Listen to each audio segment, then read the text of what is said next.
하나님 은혜가 함께 예배드리는 모든 성도님들 위해 가득하시길 축복합니다.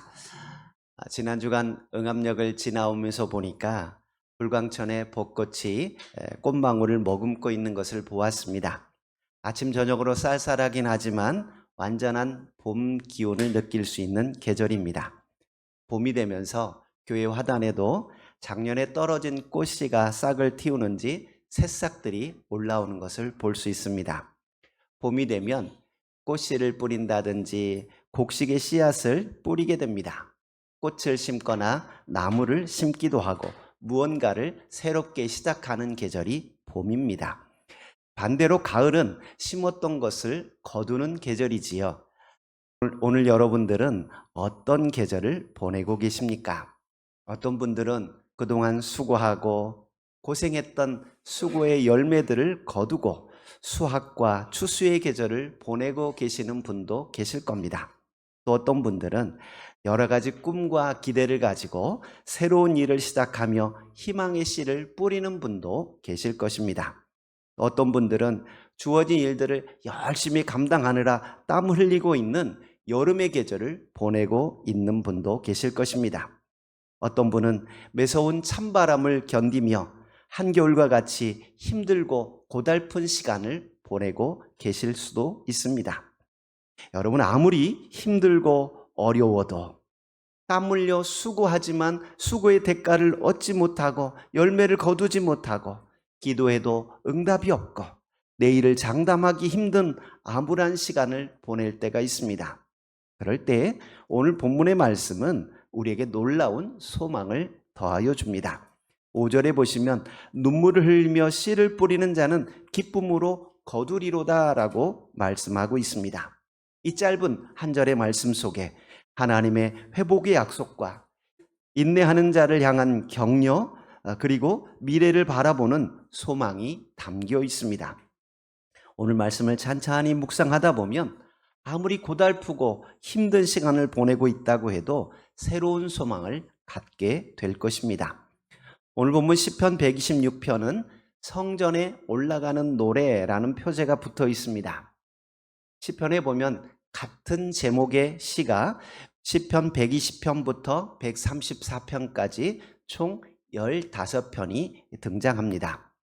예루살렘은 지리적으로 산 위에 위치해 있기 때문에 절기를 지키러 올라가는 순례자들이 성전에 올라간다라고 표현했습니다. 성전에 올라간다는 표현은 신앙적으로 볼 때에도 하나님께 나아간다, 영적으로 상승한다라는 의미도 함께 가지고 있습니다. 머나먼 길을 걸어 하나님께 예배하기 위해 예루살렘으로 올라가는 순례자들이 어떤 마음으로 올라갔는지 잘 보여주고 있습니다.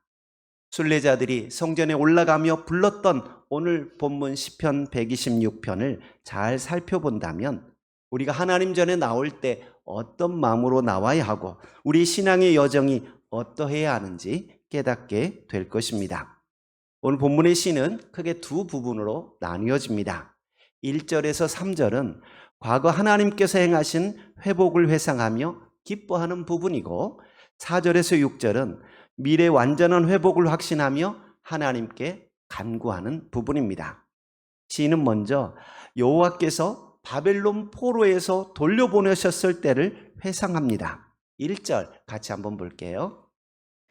여호와께서 시온의 포로를 돌려보내실 때에 우리는 꿈꾸는 것 같았도다. 아멘.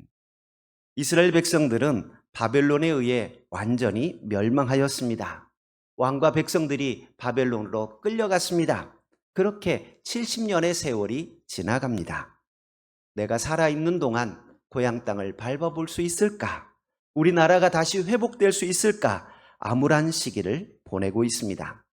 당시 막강한 바벨론에서 벗어난다는 것은 상상할 수 없는 일이었습니다. 그런데 당시의 최강국이었던 바벨론이 메데 바사 연합국에 의해 멸망하는 일이 일어납니다. 더군다나 바사왕 고레스가 포로로 잡아갔던 사람들에게 본국으로 돌아가도 좋다라는 칙령을 내립니다. 도저히 일어날 수 없는 일이 일어나게 된 것입니다. 그래서 시인은 역사적으로 볼 때 고레스가 칙령을 내렸지만 여호와께서 시온의 포로를 돌리셨다라고 말하고 있습니다. 하나님께서 하신 일이라는 겁니다. 얼마나 기쁜지 그 순간이 꿈만 같았다라고 표현합니다. 그래서 1절 하반절에 보면 우리는 꿈꾸는 것 같았도다라고 말하고 있습니다. 꿈 같은 일을 경험한 이스라엘 백성들은 회복의 그때를 기억하며 찬양합니다. 2절 같이 볼게요. 그때 우리 입에는 웃음이 가득하고 우리 혀에는 찬양이 찼었도다. 그때 문나라 가운데 말하기를 여호와께서 그들을 위하여 큰 일을 행하셨다 하였도다. 아멘. 상반절은 포로에서 돌아온 백성들의 고백이고 하반절은 포로 귀환을 바라보는 이방인들의 고백입니다. 하나님께서 포로에서 돌리신 것은 일회적인 사건이지만 그들이 느낀 감동과 기쁨은 오랜 시간 지속되었습니다. 입에는 웃음이 가득하고 혀에는 찬양이 찼었다라고 말합니다. 특별히 웃음이라는 단어는 외침 또는 함성이라는 뜻을 가지고 있습니다. 너무 기뻐서 소리질러 외쳤다라는 겁니다. 이스라엘 백성들이 포로에서 돌아온 모습을 보면서 이방인들도 이야기합니다. 여호와께서 그들을 위하여 큰 일을 행하셨다라고 말합니다. 여호와께서 행하신 일을 보며 이스라엘 백성들이 기뻐할 뿐만 아니라 여러 나라들도 하나님이 행하신 일이라고 놀라워하고 있습니다. 이러한 이방인들의 말을 포로 귀한 자들의 말로 다시 바꾸어 기쁨을 표현합니다. 3절 같이 볼게요. 여호와께서 우리를 위하여 큰 일을 행하셨으니 우리는 기쁘도다. 아멘. 하나님께서 행하신 위대한 구원 역사가 바로 자신들을 위한 것임을 생각할 때 우리는 기쁘도다라고 고백합니다. 지금 예루살렘 성전을 올라가면서 순례자들은 과거 이스라엘 백성들이 포로에서 돌아올 때 그 기쁨과 감격을 가지고 예배하러 올라가고 있습니다. 신앙의 기본은 하나님께서 베푸신 일을 기억하는 데서 출발합니다. 우리가 어떤 상태였고 하나님께서 우리를 구원하시기 위해 어떤 일을 행하셨는지 깨닫는 겁니다. 이번 의성 산불 사고 이후에 후일담을 들어보니까 산불 때 수고했던 수많은 사람들이 있었음을 볼 수 있습니다. 불을 꺼도 다시 되살아나니까 밤새 퇴근도 못하고 계속 수고했던 소방대원이나 경찰관들이 있습니다. 여러 가지 공무원들이 있고 헬기 조종사들이 있습니다. 이런 공무원들뿐만 아니라 민간인들 중에도 자원에서 불 끄는 일에 가담하고 저지선을 만들고 마을 주변에 물을 붓고 정말 애썼던 수많은 사람들이 있습니다. 어떤 사람은 이 산불에 수고하고 있는 소방관 경찰관들에게 무료로 커피를 드립니다. 이런 카페에 안내문을 붙이고 커피를 나눠주는 사장님도 있었고 바쁜 시간을 쪼개서 산불 진화 요원들에게 정성껏 추어탕을 대접한 사람들도 있습니다. 또 산불 대피 시설의 급식소에서 매일같이 봉사활동하는 사람들의 수고와 헌신에 대한 이야기도 볼 수 있었습니다. 그중에 뉴스를 보니까 산불이 마을로 번지면서 사람들을 대피시켜야 하는데 할머니들이 귀가 잘 안 들리고 거동도 빠르지 못합니다. 불길이 번지는 속도가 사람이 달리는 속도보다 빠르기 때문에 굉장히 급박한 상황이었습니다. 사실 자기 몸도 피하기 바쁜 그런 순간이지요. 그런데 경북 영덕군의 선원으로 취업해서 거주하던 인도네시아 국적 수기안토 씨가 7명의 노인들을 막 할매 하면서 깨워가지고 들쳐업고 안전한 곳으로 피신시킨 사실이 알려지면서 사람들의 마음을 따뜻하게 하였습니다. 이 사실이 알려지자 법무부에서는 장기 거주 자격을 주어야 한다라고 검토하고 있다고 합니다. 그 사람이 했던 선한 일들을 기억하는 거지요. 꼭 뭔가를 바라고 하지는 않았을 겁니다. 하지만 그가 했던 선한 일을 기억하는 것은 우리가 해야 할 당연한 일일 것입니다. 그 가운데에는 다른 사람을 구하려다가 희생되신 분들도 많습니다. 누군가 나를 살리기 위해 대신 희생당했다는 것을 알게 되면 우리 삶이 달라질 겁니다. 함부로 살지 않을 거예요. 감사한 마음으로 평생 그 마음을 간직하며 열심히 살 겁니다. 우리가 하나님께 예배할 때도 마찬가지입니다. 형식적으로 주일이 되어 예배 자리에 올 수 있습니다. 그러나 예배 올 때마다 하나님이 나를 살려주시기 위해 어떤 일을 행하셨는지 기억한다면 무덤덤하게 예배할 수 없습니다. 정말 뜨겁게 찬양하고 감사와 기쁨이 넘칠 것입니다. 사랑하는 성도 여러분, 오늘 우리는 죽어 마땅한 죄인입니다. 그러나 우리를 살리기 위해서 하나님께서 하나밖에 없는 독생자를 우리 대신 죽게 하시고 피를 흘려주셨습니다. 우리가 주님을 믿을 때 구원을 받고 하나님의 자녀가 될 수 있습니다. 하나님께서 베푸신 은혜를 기억할 수 있기를 바랍니다. 하나님의 은혜를 기억할 때 진정한 감사와 기쁨이 있고 현실의 아픔을 이겨나갈 수 있습니다. 이스라엘 백성들은 하나님께서 행하신 일들을 기억하고 있었고 그 은혜를 통해서 기쁨을 표출하고 있습니다.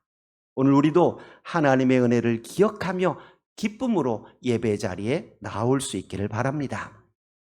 물론 하나님께서 이스라엘 백성들을 포로에서 돌아오게 하셨지만 현실적으로 그들의 삶이 녹록했던 것은 아닙니다.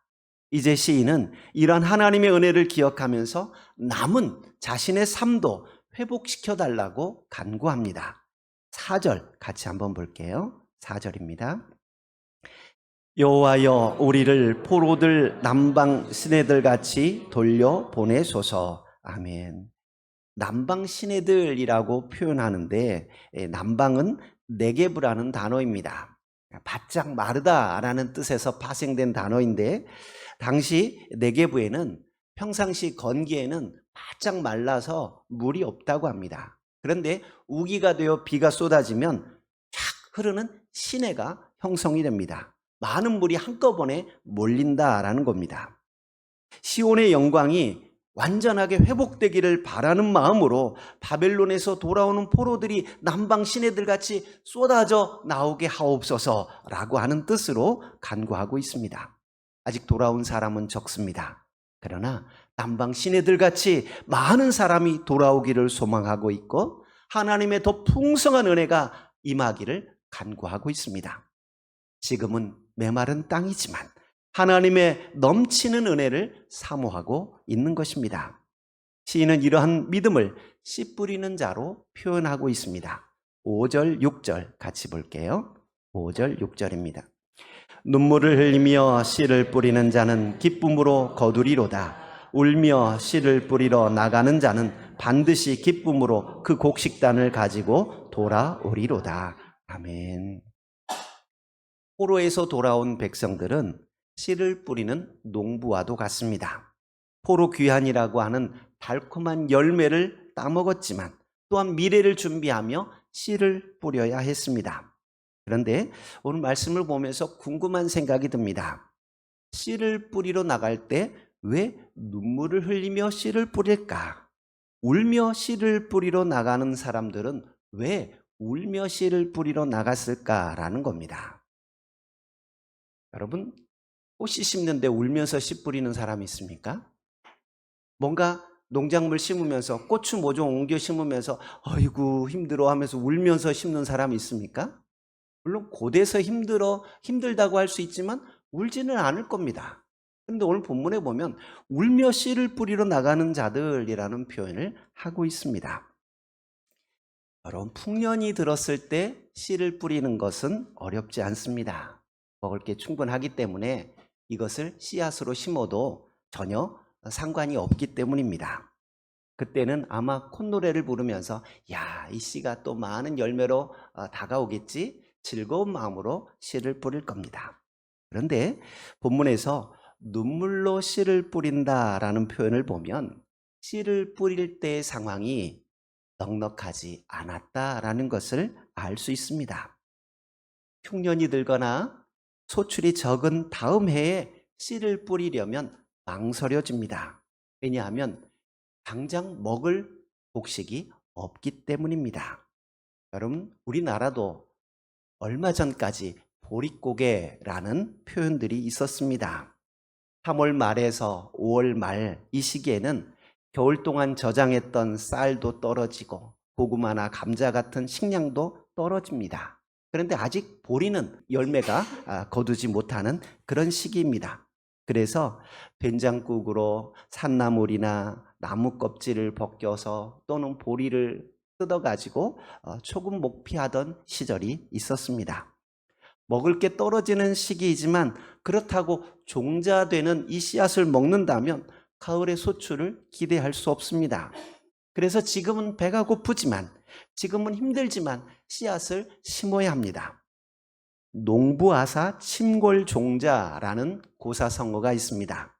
농부는 죽더라도 종자를 베고 죽는다라는 뜻입니다. 어떤 사람이 죽었는데 가서 보니까 굶어 죽은 거예요. 영양실조예요. 이렇게 집을 정리하다 보니까 종자 씨앗이 있었다라는 거죠. 이거 먹었으면 살았을 텐데 라고 생각하겠지만 농부 입장에서는 이걸 먹으면 가을에 먹을 게 없는 거예요. 그래서 죽더라도 이 씨앗을 남겨두었다라는 거지요. 여러분, 지금 이스라엘 백성들이 바벨론 포로에서 돌아왔습니다. 그리고 이제 씨앗을 뿌리고 농사를 지어야 하는데 지금 당장 먹을 양식이 풍족하지 않습니다. 이걸 뿌려버리면 먹을 양식이 없습니다. 그래서 눈물을 흘리면서 씨를 뿌리는 겁니다. 하나님, 은혜 주셔서 더 많은 수확이 있기를 소망합니다. 그렇다고 이 씨앗을 뿌린다고 해서 씨앗에서 충분한 열매가 다 맺힌다고 보장할 수도 없습니다. 적당한 때에 비가 와야 하고 적당한 햇볕이 비춰져야 싹이 자라고 열매를 맺을 수 있기 때문입니다. 바벨론에서 돌아와 보니까 자기들이 살던 땅에는 이방인들이 와서 살고 있습니다. 기름졌던 땅은 황폐하게 변하였고 돌밭으로 변해버렸습니다. 성벽이 무너졌고 성전도 무너졌습니다.